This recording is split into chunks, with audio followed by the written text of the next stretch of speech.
E aí, pessoal? Nesta aula aprenderemos o comando extrude e o inset, que também são dos comandos mais utilizados. Então, vem comigo.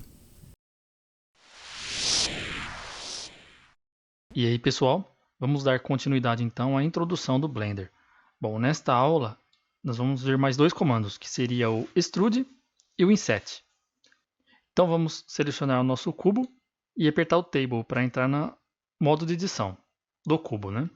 Se o seu cursor não selecionar, pode ser que esteja aqui em outra opção, né? Então lembre de, quando for selecionar, colocar nesta primeira opção aqui. Então selecionamos o cubo, Table para entrar no modo de edição do cubo, continuando as ferramentas. O Extrude seria este botão aqui. Então ele serve para extrudar, né? Então vamos selecionar uma face e vou mostrar para vocês aqui o que acontece. Notem que apareceu aqui um símbolo. Então nesse símbolo, se eu clicar, segurar e arrastar, ele vai estar extrudando esse objeto. Selecionar outra face, ó, e assim vai. E dentre essas extrusões, existem outras opções. E notem que ele vai extrudando sempre no eixo em que a face está perpendicular, né? Notem que se eu tentar vir um pouco mais para baixo, ele não vai, ele está seguindo o Y. Porque ele está seguindo a face. Então vamos supor que eu der um rotate aqui, ó, para rotacionar em X, para ficar retinho, né? Notem que ele continua indo perpendicular à face, né? Então, essa opção funciona assim. Eu tenho outra opção, que é Extrude Along a Normals, que Normals, na verdade, seria o lado da face, né? A face tem dois lados, tem o lado da frente e o de trás. Então, no caso, o lado da frente dela, que é onde vai a cor, a textura, né? Seria, o caso, essa Normal. Então, nesse caso, vai ser semelhante, né? Está seguindo a norma. Se ela tivesse invertida, por exemplo, aí sim estaria extrudando o contrário. Temos outra opção aqui, individual. Como seria esse individual? Por exemplo, ó, eu tenho duas faces aqui selecionadas. Se eu der a extrusão normal, ó, ele puxa as duas juntas, novamente seguindo o eixo que eu puxei, né? Se ele estiver nessa opção individual, ó, a hora que eu der o extrude, ele vai individualmente seguindo a sua norma. Olha lá.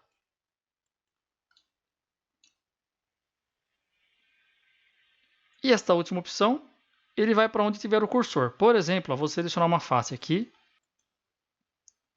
Depois que estiver na visão, coloca aqui no comando de novo e dá um clique. Ó, percebam então que ele veio seguindo a orientação que estava, né?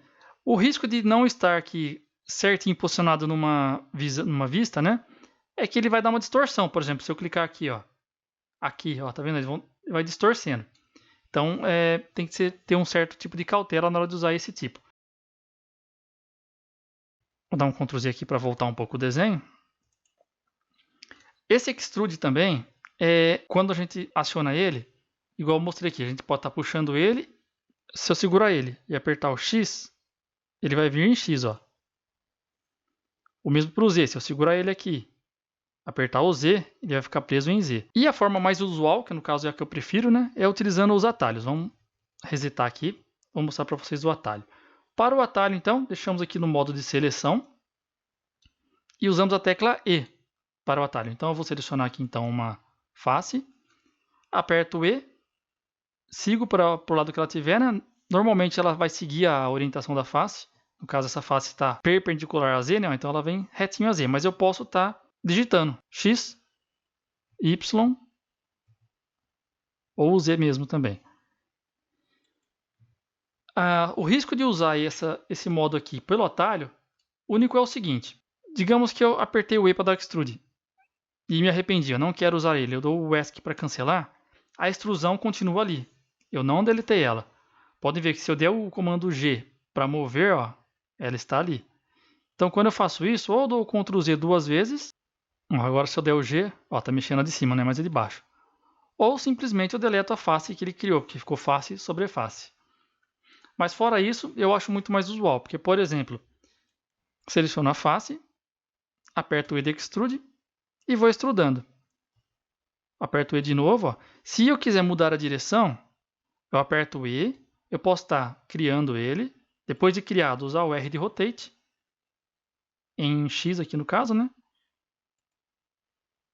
E faço essa mudança. Ou uma outra forma também de ter essa liberdade eu aperto o E, cancelo, igual eu estava explicando para vocês, né? Eu cancelei, apertei o ESC.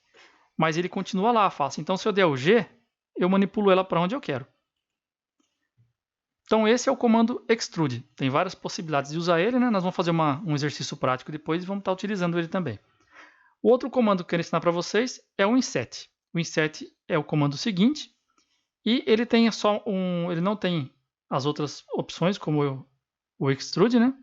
Ele é único e a única coisa que ele faz é o seguinte: ele cria uma face, ele extruda uma face para dentro dele, ó. Notem que não mexeu com extrusão para fora, nada, não mexeu com o formato. Ele criou uma face lá dentro e, por conta disso, acabou criando mais 4 faces em volta, todas de 4 pontos, né? E esse comando também podemos utilizar ele com o nosso atalho. Vou selecionar essa face aqui, colocar aqui no modo seleção, né? Selecionei a face e a tecla de atalho é a tecla I. Então eu aperto o I e vou entrando para dentro, ó. É uma opção, esse daqui é um comando muito usado, né? Eu posso usar ele, depois o extrude, para fazer algumas modelagens na extrusão, né? Ou mesmo pode ser feito o inverso, né? Vou dar mais um I aqui. Agora a extrusão é para fora, ó. Então, para modelagem, esses dois são muito utilizados. Então, nessa aula é isso e até a próxima aula.